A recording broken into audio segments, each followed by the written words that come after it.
What's up, guys? Andrew here. E3 2019, hanging out with Christopher Smith. It's really good to be here. We saw each other yesterday. Yeah, we did. We ran out of time, so I'm really happy you guys came Absolutely, back. absolutely. It's great to see you again. So tell everyone who you are and what you do for Grid, and then we'll go from there. Because I already have some insight based on the conversation yesterday. Yeah. I wanted to wait to hear it directly from you so they can hear it as well. I know, I talked a lot yesterday. I love it. Come on, give it to us. So my name's Chris Smith, game director, and I'm very, very privileged to work on Grid. Awesome. So tell me about the game. So as we were talking yesterday, the first question we sort of talked about is why Grid should exist, why people should care about it. Right. And it really falls down to the fact that we had a look at the market, and there's a lot of really great motorsport games, but they're very sim. They're very much a parade race where you move through the pack, you get first, and it's all about finishing first. But on the flip side, you've got amazing games like Horizon and your Burnouts and your Need for Speeds that are more aimed towards more the casual market. But they don't have sort of that they have great racing, but it's not motor racing. Right. So what we're trying to do is bring a game to the market that pulls these two communities together and allows you can set up the game to be as close to a pure sim as you want, but you can also turn on assists, play as much of the career as you want, and sort of play it the way you want to play it if you're more casual. So what we want to do is really, our two player types we talk about are essentially sim players. It's where they go to have fun, and it's where casual players go to have a serious fun. Okay, so is it safe to say that the game is somewhat of a hybrid experience? Yeah, it's a hybrid experience. Yes, Okay. Absolutely. Okay. Yeah. So in terms of the challenge mechanics in the game, in terms of how intelligent the AI is in the game, so let's dig into that a little bit. All right. So we talked about the three main pillars for this game, which was accessibility and choice, stories, and obviously rewards and how you represent yourself as a player. So the one that I think we talked a lot about yesterday is the stories, the motorsporting stories. Right. The fact that we're going for unpredictable motorsport racing. And this is where I list off the 101 things we do for that. So you gave scenarios yesterday about going into the corner and using your enemy as... So we have 400 AI in the game. The AI have racing skills from how they approach the corner, how they exit the corner, how they brake. And how aggressive they are overtaking or defending their line. Additionally, we have 72 teammates, and they have a loyalty factor. So as we discussed, Right. You can have a teammate that essentially hates you. Right. And when you say, please try to get a higher position, the engineer says, no, he's turned off his mic, he's not speaking to you. Right. He's a great driver, so you pick him because he's good at that. Or you can pick another teammate who's less accomplished as a driver, but will do what you want him to do. So how did you decide on 400 though? That's huge. We wanted to have enough so that we have that variety, so every race feels different. Nice. So additionally to that, we talked about in motorsport, there's the life happens. Right. Cars break down. Right. Drivers make mistakes. And sometimes, one thing I didn't talk to you about yesterday is sometimes drivers are just better that day. Right. They're on form. So Right. we have a choreographer that deals with all three of those. What it does is it may not happen, it may happen multiple times, but we have mechanical failures from cars breaking down to wheels coming off. Right. We have mistakes from taking a bad line to spinning out to Wow. crashing. Right. And the conveyor system, the thing that we didn't talk about yesterday is it will randomly pick a couple of AIs, and they're just racing better today. And what this does is we don't make the AI race you, they're racing. Right. You're in there racing with them. Right. So how you interact. So it's not technically tailored to you. They're all out trying to do what they have to do. And you'll see when we played the game, they're Right. racing three abreast, they're overtaking each other. Right. They'll overtake you. You can't just get in the middle of the track and hold up the people behind you. But I think what you were talking about earlier with the corner scenario. Yeah, the corner scenarios. Yeah. This gets to Nemesis. So Nemesis is a unique feature for Grid. So if you play like me, you do the classic.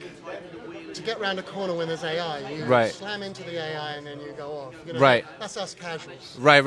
If you're a sim player and you race properly, you will probably Right. never see the Nemesis. Right. So you break in, So ease in, and all of these 400 AIs and these 72 teammates, and yes, you can make a Nemesis of your teammate. They have a certain amount of harassment they will take. Okay. If you slam into them, some might be, well, he probably didn't mean that. Right. So You there's know, levels it's to cool. it. There's levels to it. Okay. And some might be like, if you just touch them, they get angry with you. And when they become a nemesis, and you can have up to 5 in a race. Okay. So how do you know they become a nemesis? Is there a meter? Is there an indicator that? No, just you have to learn the personalities. Okay. So Gotcha. they are consistent. We don't. AIs are AIs, and this is the interesting thing about this game for me.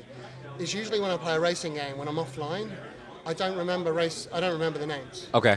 But in this, Fernandez, man, that guy. Every time we race, Right. we end up being nemesis, and he's an AI. Oh, And the fact that gotcha. I actually remember names in the race, it's Right. not just because I'm the dev. I genuinely watch me race Fernandez. Right. Every time, man. It must be how I race and how he races. Right. But we don't get on. Gotcha. And what a nemesis does is we give them a boost to their skill. Right. And what they're essentially trying to do is get ahead of you, beat you.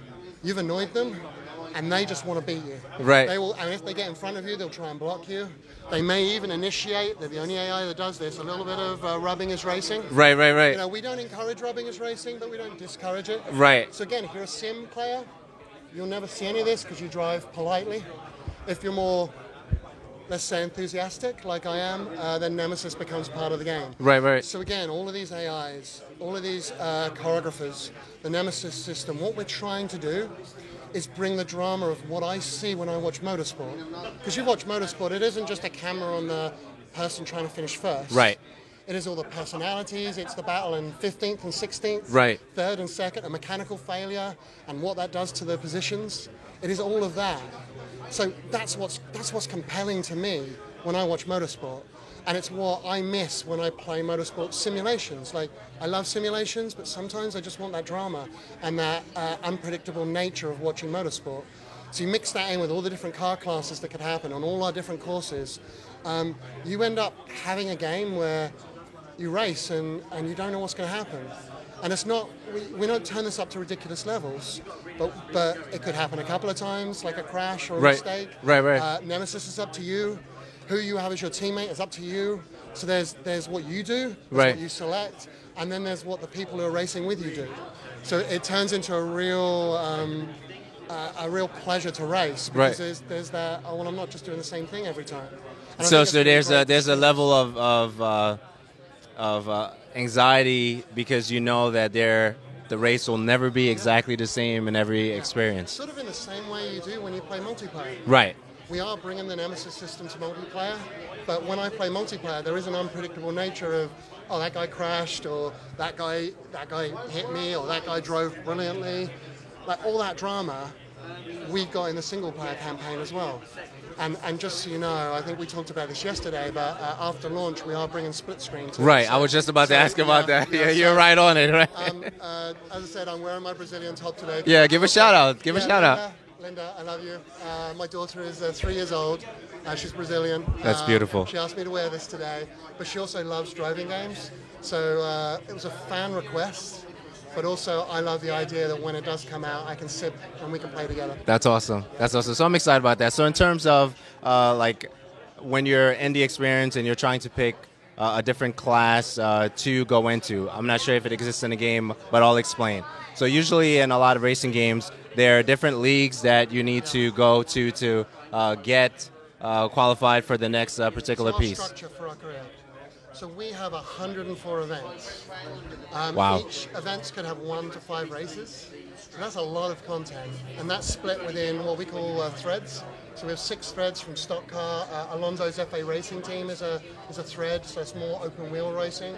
A thread consists of 13 races, except for the invitationals, which has 26, because that's a grab bag of all kinds of vehicles. There's what we call a hero team that represents every thread. Mm-hmm. As you unlock one race, you unlock 2 more in the thread. Okay. So as you go through, you get more and more choice. You only have to finish, not win, finish 7 races to unlock the showdown. Mm-hmm. And you have to finish 4 showdowns out of 6 to open up the Grid World Series. And the thing here is, we have got, if you want to put a gold first place icon by every event, you can do that. We have rewards and we have achievements for that. But if you don't have as much time, but you still want to get through this career, what it means is, if you're not really into stock racing or the muscle cars, You don't have to do that. You can still do the others, finish the game, and you don't have to spend. We don't make you finish first place in 104 events. I think you have to finish about 60% of the events to complete the campaign.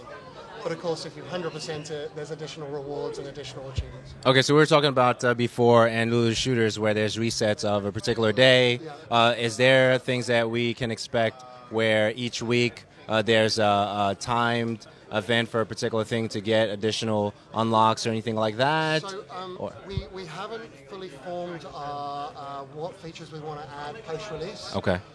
We're very much about listening to the community Okay. And seeing where this game could grow. Sorry. That's okay. That's sort of the nature of modern games, and that's the advantage. We've got plans for the DLC, and we should talk about the DLC actually. Absolutely. Like split screen, of course, we're working on split screen right now. We want it to be right when it's released. Timed events has been discussed. We are figuring out how to get that into our game because it's another way for us to put those what we talked about yesterday, the accolades. Right. So racers have racing like badges skills and badges and emblems that we can say, hey, that was me. Kind of like Apex, Right. where you can Right, customize your drifter, cars, express- sprinter. Yeah.